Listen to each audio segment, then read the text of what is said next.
আপনি এখন যে ডিভাইসটা দেখছেন এটা একটা কুলার, তবে এতে কোনো মুভিং পার্টস নেই।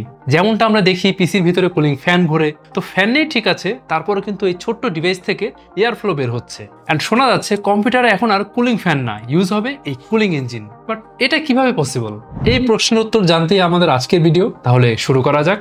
এই টেকনোলজির নাম হচ্ছে আয়নিক কুলিং ইঞ্জিন, অর্থাৎ একটা সলিড স্টেট কুলিং সিস্টেম যেটা এয়ার ফ্লো তৈরি করে শুধুমাত্র চার্জ অ্যান্ড আয়নের মাধ্যমে, কোনো প্রোপেলার বা ব্লেড যুক্ত ফ্যান ছাড়াই। অ্যান্ড জেনে অবাক হবেন এই কুলিং ইঞ্জিনের মেকানিজম খুবই সিম্পল। মাত্র দুইটা ম্যাটেরিয়াল দিয়ে বানানো হয়েছে এটা, একটা পাতলা ওয়্যার অ্যান্ড এটা অবশ্যই হাই ভোল্টেজ ওয়্যার, তারপর একটা নেগেটিভ চার্জড গ্রিল, বাস এতটুকুই। এই দুইয়ের মাধ্যমে তৈরি করা হয় একটা আয়নিক ওয়াইন্ড। আপনাদের যদি একটা ট্রেডিশনাল ল্যাপটপের কুলার আর আয়নিক কুলিং ইঞ্জিন পাশাপাশি রেখে দেখাই, তাহলে আপনারা বুঝতে পারবেন দুইটার সাইজ ডিফারেন্স কতটা।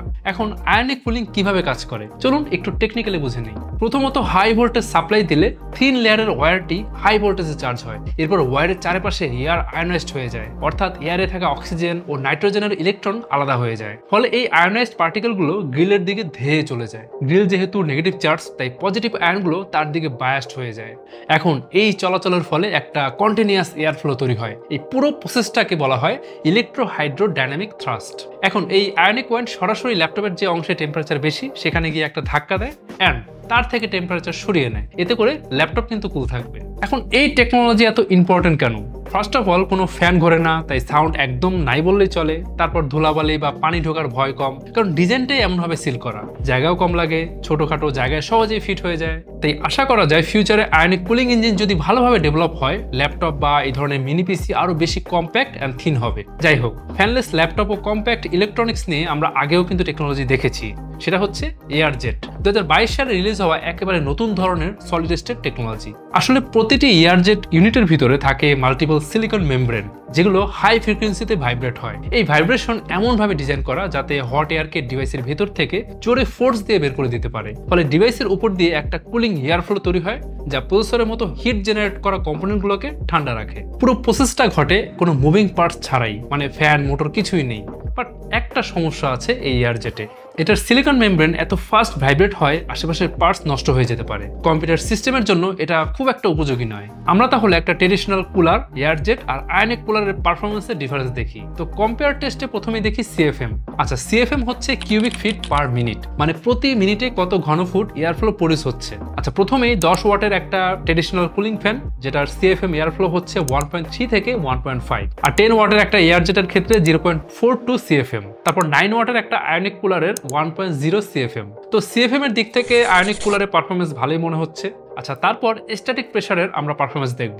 আচ্ছা, আগে বলি এই স্ট্যাটিক প্রেসার জিনিসটা আসলে কি। আচ্ছা, এই যে ল্যাপটপের ভিতরে কুলিং ফ্যান আছে, এটাকে এই ইনলেট ভেন্ট, তারপরে কিবোর্ড, আশেপাশে যেসব ফাঁকা জায়গা রয়েছে, এখান থেকে ন্যাচারাল এয়ার টানতে হয়। এই জন্য দরকার হয় বেটার স্ট্যাটিক প্রেসার। এখন সেম কুলিং ফ্যানের স্ট্যাটিক প্রেসার হচ্ছে 30 থেকে 40 প্যাসকেল, এয়ারজেটের 1750 প্যাসকেল, আর আয়নিক কুলারের মাত্র 12 প্যাসকেল। সমস্যাটা কিন্তু এখানেই, আয়নিক কুলার স্ট্যাটিক প্রেসারে অনেক পিছিয়ে। এর মানে হচ্ছে যদি এয়ার যেদিকে ফ্লো হচ্ছে এর মাঝে কোনো রেজিস্ট্যান্স থাকে, তাহলে আয়নিক কুলার সেখান দিয়ে এয়ার টানতে পারবে না, সেই স্ট্যাটিক প্রেসার এর নেই। তবে আয়নিক কুলারকে সফলভাবে ব্যবহার করতে হলে ল্যাপটপের ডিজাইনে অবশ্যই পরিবর্তন আনতে হবে। কুলিং ভেন্টগুলোকে সরাসরি আয়নিক ইঞ্জিনের সামনে থাকতে হবে। কিবোর্ড বা সাইডে ভেন্ট না রেখে ল্যাপটপ নিচে বা পেছনে বড় খোলা এয়ার ইনটেক রাখতে হবে, যাতে কুলার সরাসরি বাইরের এয়ার টানতে পারে। তাহলে বোঝা যাচ্ছে ল্যাপটপের ইন্টারনাল এয়ার ফ্লো ডিজাইন একদম নতুন ভাবে করতে হবে। তবে আমরা বেশ আশাবাদী এই আয়নিক কুলার নিয়ে। এটা সফলভাবে বাজারে আসলে আমরা আরো আলট্রা থিন ল্যাপটপ, মিনি পিসি ইন্ট্রোডিউস করতে পারবো। শেষ কথা, আয়নিক কুলিং ইঞ্জিন হচ্ছে এমন একটা ইনভেনশন যা আগামী দিনের ফ্যানলেস ল্যাপটপের পিলার গড়ে দিতে পারে। এতে যেহেতু কোনো মুভিং পার্ট নেই, তাই এটি আরো বেশি স্টেবল অ্যান্ড কমফোর্ট হবে। যদিও স্ট্যাটিক প্রেসারের লিমিটেশন আছে, বাট আশা করি সঠিকভাবে ডিজাইন করলে এই টেকনোলজি আরো চমৎকারভাবে কাজ করবে। তাহলে আজকে আমরা আয়নিক কুলিং ইঞ্জিন নিয়ে অনেক বিস্তারিত জানলাম। যে কোনো কোয়ারিজ থাকলে অবশ্যই কমেন্ট করতে ভুলবেন না, আর ভালো লাগলে অবশ্যই শেয়ার করতেও ভুলবেন না। আজকে ভিডিও তাহলে এ পর্যন্তই, দেখা হবে পরে কোনো ভিডিওতে।